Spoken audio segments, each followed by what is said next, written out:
At the airport, after an argument, my parents and brother canceled my ticket and left me stranded in Chicago. No boarding pass, no phone, no way to call for help.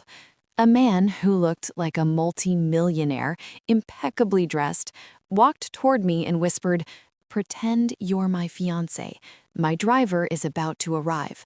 Then he added with a cold smile, "Trust me, they'll regret this." And he was right. I had no idea just how right. My name is Maya Collins, and I'm 36 years old. That day at O'Hare International Airport in Chicago, everything shattered in seconds. We'd flown in as a family, my parents, my brother Derek, and me, for a weekend trip I'd helped fund heavily, hoping it would fix the cracks after my engagement ended badly. But at the check-in counter for our return flight to Los Angeles, the fight erupted fast.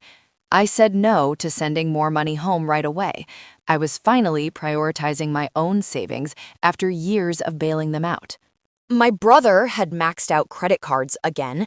My dad needed help with property taxes. My mom wanted a new car. They turned on me instantly. Selfish, unstable, always a source of worry. Derek had taken my phone and charger earlier for group photos at the gate. My mom had my passport to handle all the documents together like she always did. When they collected their boarding passes and headed to security, I realized my return ticket was gone. They'd canceled it coldly, saying I could figure things out on my own. Without a backward glance, they disappeared through the gate. I stood frozen, heart pounding, realizing I'd been set up. No phone to call anyone, no boarding pass to follow, just my small carry-on bag and the clothes on my back. I rushed to the help desk, explaining desperately, but security stepped in, telling me to leave the restricted area.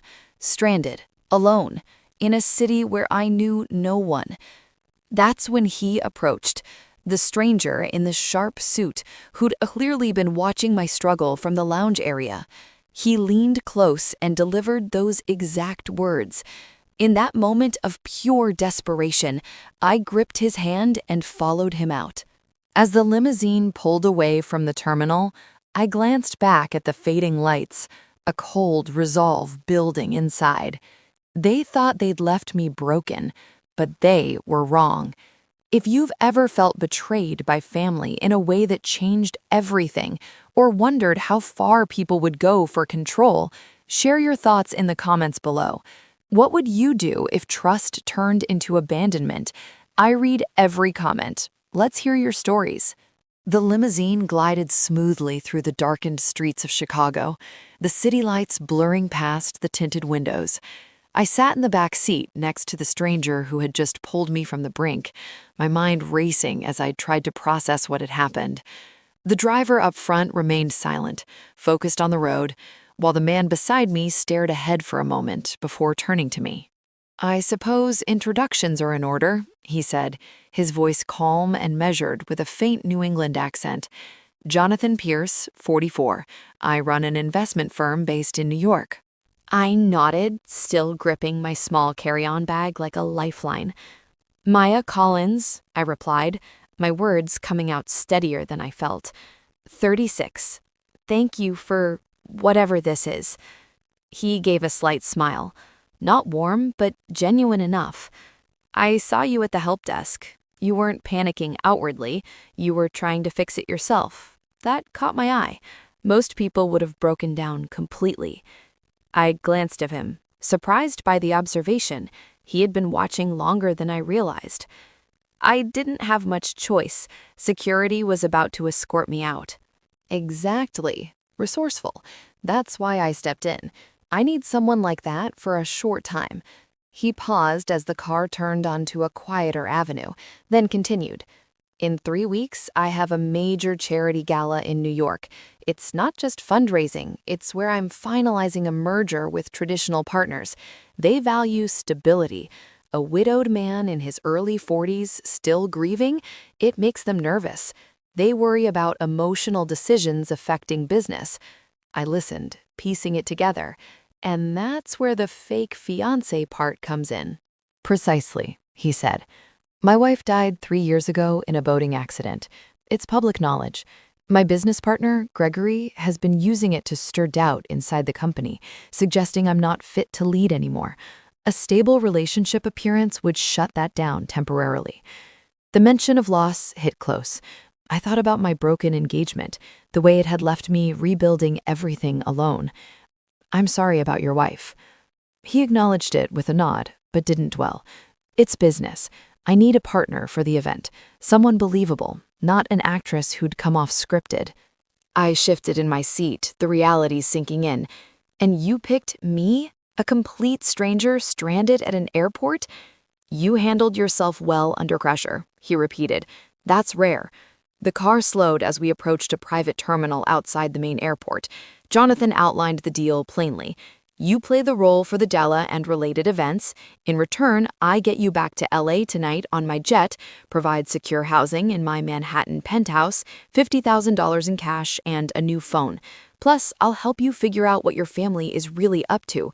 Something about that abandonment felt calculated. $50,000. The number landed heavily. It was more than I'd saved in the last year, but I wasn't ready to jump blindly. What's the risk for me? If this is just business for you, why trust me not to talk? He met my eyes directly. Fair question. I don't, but the agreement would include confidentiality on both sides. And honestly, I'm in a weak spot too. Gregory has dug up a couple of recent deals where grief might have clouded my judgment. One investment that didn't pan out as planned. He's building a case against me internally. I need this to buy time. His honesty surprised me. He wasn't presenting himself as invincible. I weighed the immediate safety, the money, the chance to uncover whatever my parents and brother were planning. After years of putting their needs first, this felt like taking control back. One more thing, I said firmly. My identity stays protected. No real names in public if possible, and I get final say on what stories we tell about us. Jonathan considered it, then extended his hand. Deal. We shook on it as the limousine stopped at the private hangar. A sleek jet waited on the tarmac, engines already warming. We boarded quickly. The cabin luxurious but understated. Plush seats, dim lighting. I buckled in as the plane taxied, exhaustion finally hitting. Jonathan worked on his laptop across from me, giving space. I closed my eyes, the hum of the engines lulling me. For the first time that day, I wasn't alone in crisis. Sleep came easier than expected. When the jet touched down in New York hours later, the sky was turning light with dawn. A discreet car met us on the runway, driving straight into the city. We pulled up to a high-rise in Manhattan, the doorman nodding familiarly to Jonathan. Inside the private elevator, he said quietly, Elena Morales, my housekeeper, will show you to a guest suite. Get some rest. The doors opened to the penthouse, spacious, modern, with floor-to-ceiling windows overlooking the skyline. Elena, a warm woman in her 50s, greeted us softly and led me down a hallway to a beautifully appointed room. As she left me to settle in, I stood at the window watching the city wake up below. Tired to my core, but for the first time in hours, a spark of possibility flickered. I had made a choice on my own terms. The guest suite felt like a sanctuary after the chaos. Soft lighting, crisp sheets, and a view of the city that made everything below seem distant. I showered quickly, letting the hot water wash away the grime of travel and shock, then changed into comfortable clothes Elena had laid out. The new phone Jonathan provided sat on the nightstand, fully charged and ready. I picked it up without hesitation, scrolling to the only contact I'd added so far, Lauren Wells, my cousin, who'd always been more like a sister when things got tough with my own family. She answered on the second ring, her voice laced with worry. Maya, oh my God, where have you been? Your parents called me 3 times already. I sat on the edge of the bed, gripping the phone tighter. I'm safe in New York, actually. What did they say? Lauren hesitated, then sighed.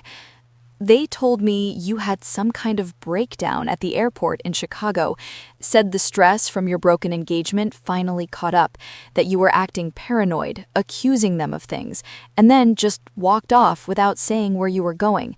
They're painting it like you're not thinking clearly, that you might hurt yourself or make bad decisions with money. My stomach twisted. That's not what happened. They canceled my ticket, took my phone. I believe you, she cut in gently, but they're not stopping there. Your mom mentioned getting legal help to protect you from yourself, something about filing for temporary conservatorship.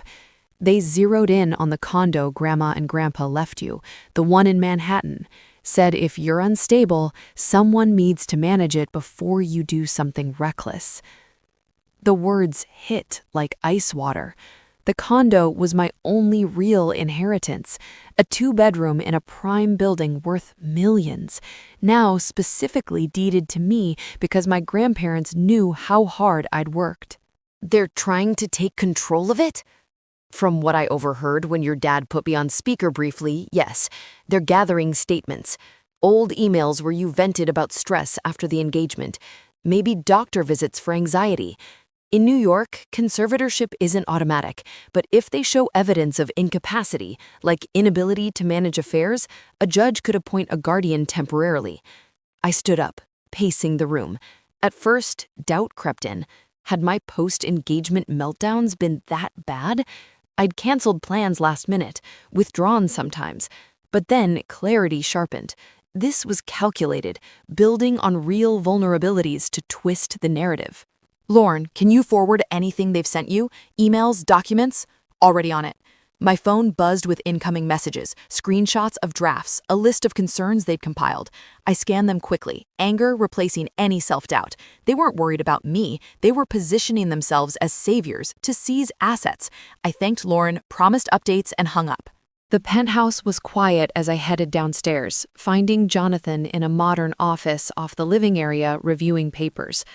I need to talk, I said directly, stepping in.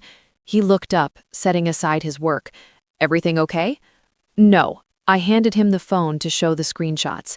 My family isn't just upset. They're building a case for conservatorship, using my engagement stress as proof I'm incompetent to handle my own finances, especially the condo inheritance. Jonathan scrolled through, his expression turning serious. This is sophisticated. In New York, it's not like California. Conservatorships here are rarer for adults without severe cognitive issues, but possible if they prove grave risk to property or self. They're smart not to claim disappearance. Framing it as mental health concern makes it harder to dismiss outright. I nodded, leaning against the desk. We need to counter this fast. Use your lawyer to file something preemptive, maybe an affidavit of competency or block any petitions. He didn't hesitate. Martin Coleman, he's the best for asset protection. I'll call him now. Within an hour, Martin arrived, a sharp man in his 50s, briefcase in hand. He listened as I explained, reviewing the forwarded evidence on a secure tablet. They're laying groundwork, Martin said, but we can respond aggressively. Medical evaluation if needed, financial records showing competent management. I'll draft opposition papers tonight. Jonathan added quietly, Gregory's pulling similar tactics on me, questioning my capacity based on grief. So we're both vulnerable here. Full transparency, my position isn't ironclad yet. That admission grounded things. I wasn't aligning with someone untouchable. We were both fighting parallel battles. As Martin left with instructions, I returned upstairs and opened the laptop Elena had provided. I pulled up New York guardianship laws, reading about requirements for petitions, hearings, independent evaluators. For the first time, waiting wasn't an option. I had to arm myself with knowledge. Sitting there in the quiet room, screen glowing in the dim light, a shift settled deep inside. Protecting what was mine meant acting now, not hoping others would. The gala planning kicked into high gear from the moment Jonathan assembled his core team in the penthouse conference room. Spreadsheets and vendor contracts covered the table, coffee steaming in mugs as everyone dove in. I didn't wait to be asked. Mind if I'd take a look at the program timeline? I said, pulling a chair up beside the lead coordinator. She slid it over without question. Within minutes, I spotted overlaps. 2 keynote speakers scheduled too close, risking delays that could ripple through the entire evening. This needs shifting, I pointed out, marking adjustments with quick notes. Move the auction segment earlier. It energizes the crowd before dinner. The coordinator raised an eyebrow, but nodded. Jonathan watched from across the table, saying nothing yet, clearly noting the change.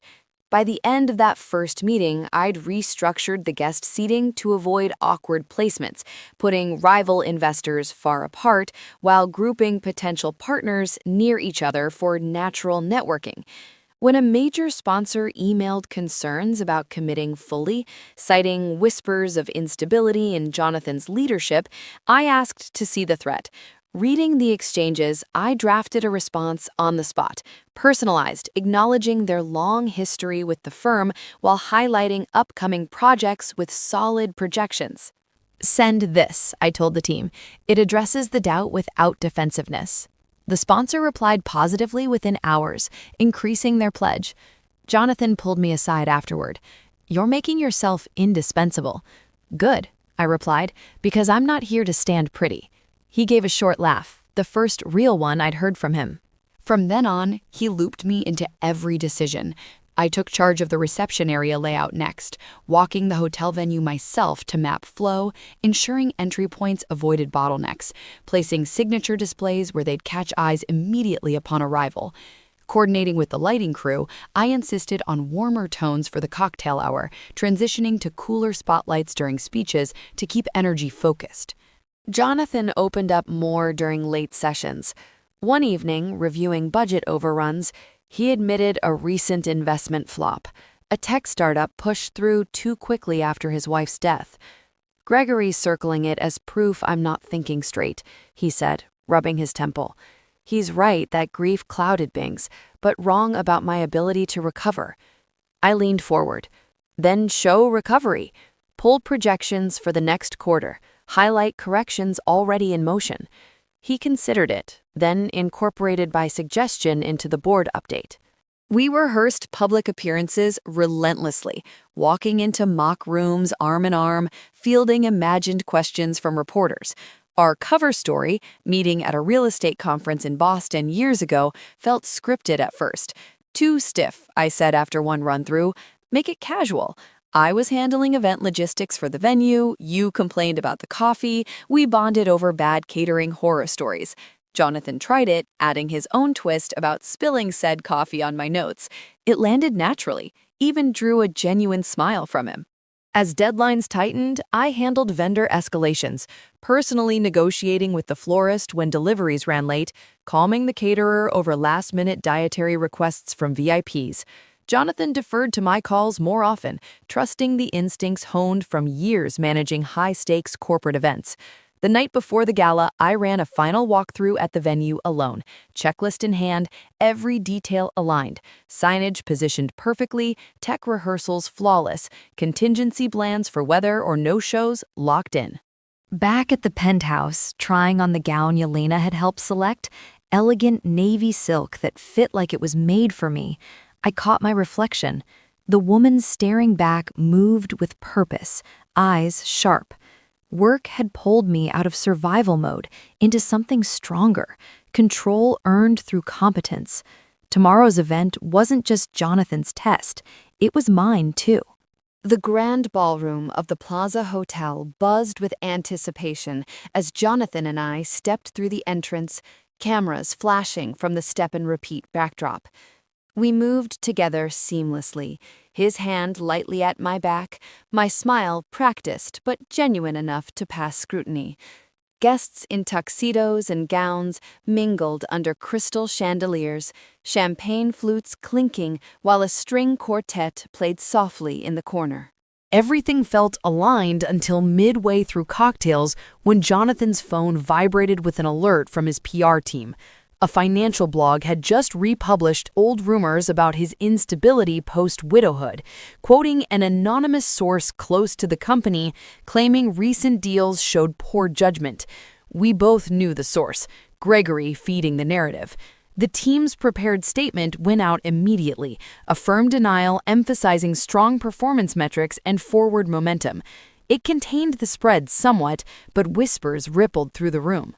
One key partner, a conservative investor from Texas named Harold Reed, pulled back visibly, his conversation turning polite but distant when Jonathan approached about finalizing the merger contract.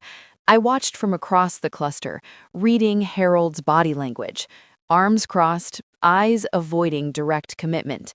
Excusing myself from a group of donors, I made my way over, glass in hand. "Mr. Reed," I said smoothly, extending a hand. "Maya Collins. I've been handling some of the event coordination tonight, but I'm also involved in the project details." He shook it cautiously. "Pleasure. Heard a lot about the tech fund proposal. Good things, I hope?" I kept my tone light but direct. "I know the recent article stirred questions. Off the record, those sources have agendas. The numbers don't lie, though." I pulled up discrete slides on my phone, preloaded projections I'd insisted on having ready. Look here, revised ROI forecasts, post-adjustment risk mitigation on the last deal already yielding positive cash flow this quarter. Harold scrolled, eyebrows lifting as he absorbed the data. "These corrections weren't public." "Not yet," I replied, "but they're real. Jonathan doesn't hide from setbacks, he fixes them. That's why this partnership makes sense." He paused, glancing toward Jonathan mingling nearby. The doubt lingered, but I pressed gently. "We've built in tighter oversight clauses if it eases concerns. Long-term, this fund's positioned for 20% above market returns." Harold handed back the phone. "Fair points. Let's talk specifics after the auction." The rest of the evening flowed better. Bidding lively, speeches well-received. Harold signed the contract before dessert, though with added review milestones that tightened terms slightly. Still, it closed, a win if guarded. As the crowd thinned, Jonathan and I slipped out to the waiting car, the city lights streaking past once more. "That article escalation," he said quietly, loosening his tie. "Gregory timed it perfectly. It'll give him more ammunition for his suit, proof of external doubt affecting deals." I nodded, staring out the window. "The contract got signed anyway." "Thanks to you," he admitted, "but damage lingers. I need something stronger to counter the narrative of isolation and poor judgments." He turned to me fully. "Marry me. On paper. 1-year contract. It creates undeniable proof of stability, a committed relationship, shared life. Courts and boards respect that." The proposal landed heavy, practical yet profound. I didn't flinch. "Terms?" I asked evenly. "Full financial compensation, $300,000 plus continued role in projects, legal protection for your assets too." I considered the layers, protection for both of us against family attacks. I set conditions. Exit clause, anytime, no questions. I control my public image and statements, and I keep the Collins name if I choose after dissolution, or not. Jonathan studied me for a moment, then agreed. "All of it. Martin can draft tomorrow." The car pulled into the underground garage. Days later at City Hall, a plain office with fluorescent lights and a bored clerk. We signed the register. No ceremony, just witnesses and stamps. As Maya Pierce on the certificate, I folded it carefully. This wasn't rescue anymore. It was armor I'd helped forge, shielding my future on terms I defined. The move to the Hamptons house happened smoothly, boxes unpacked by staff, while I focused on settling into the new rhythm. The property sat on a quiet stretch of beachfront, modern glass walls opening to dunes and ocean, far enough from Manhattan to escape daily scrutiny. Jonathan suggested the change for privacy as media interests lingered after the gala. I agreed. The distance felt like breathing room. My role shifted quickly from temporary to substantive. The firm was developing a luxury resort complex along the coast, and Jonathan brought me into strategy sessions from day one. I dove into market reports, comparing occupancy trends for similar properties in the area. One afternoon, in the home office overlooking the water, I flagged gaps. Guest feedback from competitors shows demand for more wellness-focused amenities, I said, sliding printed summaries across the desk. Spa expansion and yoga pavilions could boost off-season bookings by 15%. He reviewed my notes, then incorporated them into the architect revisions that week. Design meetings followed, virtual calls with the team where I pushed for guest flow improvements based on past event layouts I'd managed. Wider pathways for events, flexible indoor-outdoor spaces to handle weather shifts. High-end clients want seamless transitions, I explained during one session. No bottlenecks between dining and entertainment areas. The lead designer adjusted plans accordingly. Martin Coleman called with updates on the guardianship front. Your family filed the preliminary petition. They're citing pre-engagement emails complaining about stress, a couple of canceled appointments as erratic behavior. It's thin, but enough for an initial hearing next month. I pulled old records immediately, performance reviews from my event planning days, tax returns showing steady income management, even client testimonials praising reliability. Send these as counter evidence, I instructed Martin. Affidavits from former colleagues, too, prove consistent competence. He filed them promptly, stalling any quick approval. Jonathan faced escalation on his side. Gregory submitted formal papers claiming incapacity, referencing the same investment misstep plus the gala rumors as pattern. Late nights became routine, documents spread across the dining table under warm lamps. I helped organize his defense, financial audits demonstrating recovery, board minutes showing sound ongoing decisions. One evening, exhaustion evident in his posture, Jonathan set down a folder. Grief did hit hard, he confessed. That deal, I rushed it, ignoring red flags because staying busy felt better than facing empty evenings. I pushed a revised timeline toward him, then highlight the fixes. Divestment completed, new safeguards in contracts, turn the narrative to resilience. He implemented every suggestion, strengthening the response Martin prepared. Those sessions built quiet trust. We challenged each other's ideas, without offense, refining arguments until they held firm. I handled outreach to independent evaluators Martin recommended, scheduling assessments that confirmed my mental fitness without issue. Jonathan attended strategy calls for his case, incorporating my input on framing recovery narratives. The ocean view from the study became backdrop to focused work, waves crashing as we cross-checked legal briefs. Martin's final update arrived during a break, phone on speaker. Your parents learned about the marriage through public records. They're convinced it's proof of manipulation. Booked flights. They're coming to talk sense into you before things go further. The line went quiet after he hung up. I stared at the screen, resolve hardening. They weren't done trying to pull strings. The doorbell rang mid-morning, sharp and insistent. Elena answered, then hurried back to the study where I was reviewing resort blueprints with Jonathan. Your family, she said quietly. They're here. I set down the plans. Jonathan stood immediately. I'll stay out of sight unless you need me. This is your conversation. I nodded, walking to the foyer alone. Martin Coleman waited in the hallway, briefcase ready. Robert Collins stepped in first. Linda right behind. Derek trailing with eyes downcast. No hugs, no pleasantries, just tension thick enough to choke. You've gone too far, Robert said, voice low but firm. Marrying a man you barely know, hiding here like you're above us. Linda chimed in. We came to bring you home. Your mental health is fragile. We're trying to help. I stood straight, arms crossed. Help by filing for conservatorship? That's what this is about. Robert's jaw tightened. You disappeared in Chicago, refused contact. We had to act to protect your assets, the condo Grandma left you. Derek shifted, eyes flicking up, then away. I gestured toward Martin.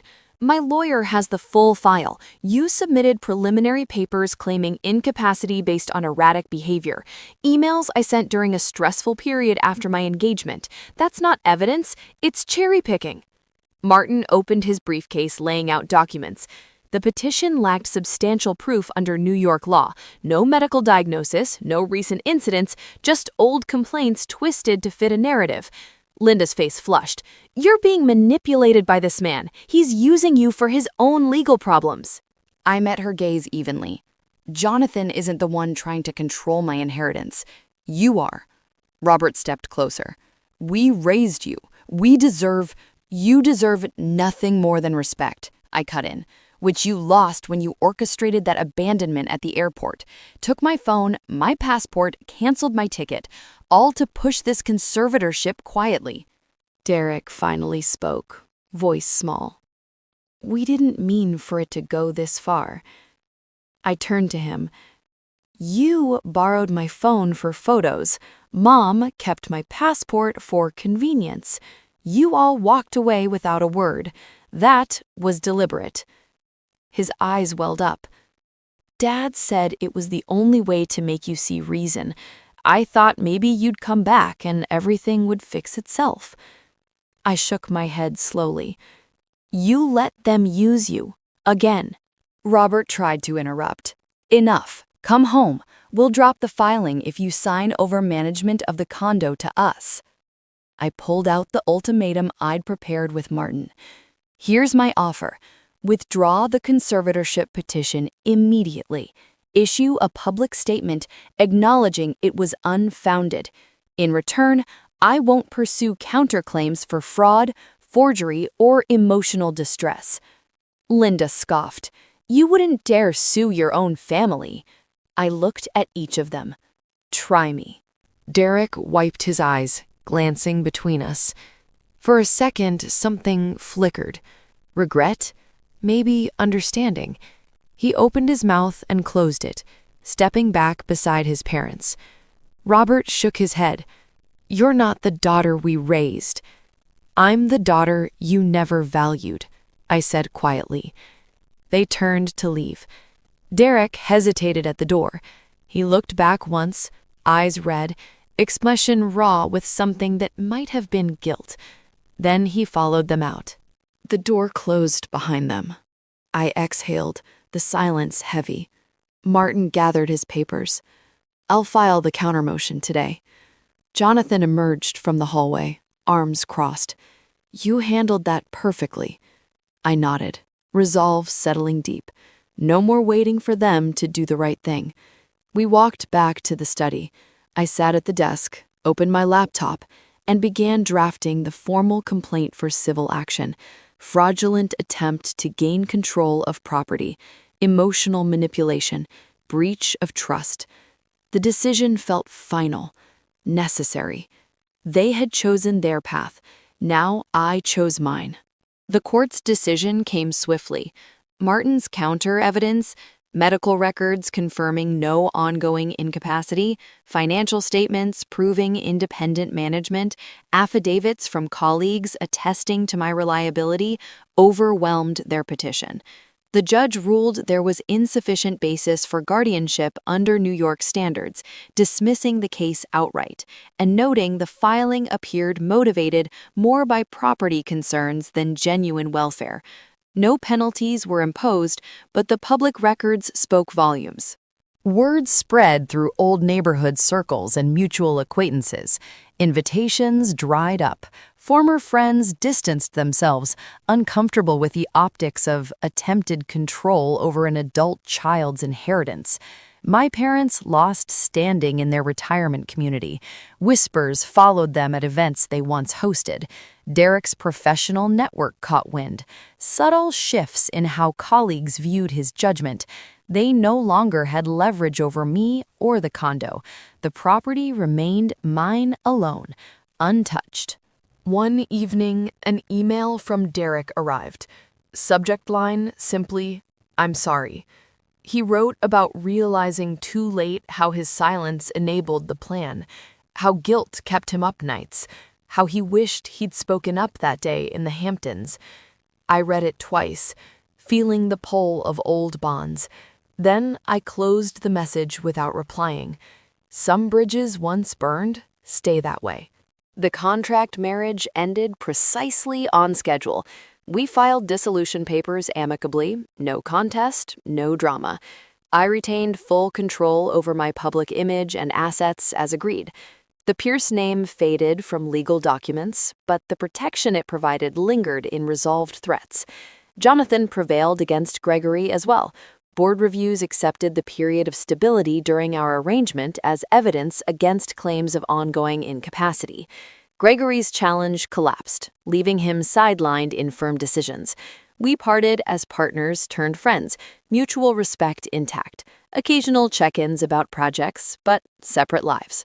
I poured energy into launching my own event planning firm. Starting small with referrals from gala contacts, momentum built fast. Corporate launches, nonprofit fundraisers, high-profile weddings. Bookings filled the calendar within months. The condo in Manhattan became dual-purpose, sleek office space for meetings downstairs, private living quarters above. Renovations reflected my taste. Open layouts, neutral tones, large windows flooding rooms with light. Success felt earned, not gifted. Jonathan visited once for a consultation on a company retreat I organized. We walked the beach afterward, conversation easy. "You build something solid," he said. "So did you," I replied. No romance lingered, just appreciation for shared survival. Years later, the firm's flagship event unfolded at a waterfront venue in the Hamptons. Hundreds of guests, flawless execution, rave reviews already pouring in. I stepped onto the terrace during a quiet moment, ocean breeze carrying salt and evening chill. Waves rolled in steadily, horizon painted in fading gold. Family trust can fracture beyond repair, I realized, standing there, but self-worth doesn't depend on bloodlines. Cutting ties wasn't loss, it was liberation. The freedom to define my value, chase ambitions without apology, surround myself with people who choose respect over obligation. That's the real inheritance, knowing when to walk away and building stronger on the other side. If betrayal taught me anything, it's this. Broken faith from those closest hurts deepest, yet healing comes from within. You don't need permission to protect your peace. Sometimes ending a chapter forcefully opens the best ones ahead.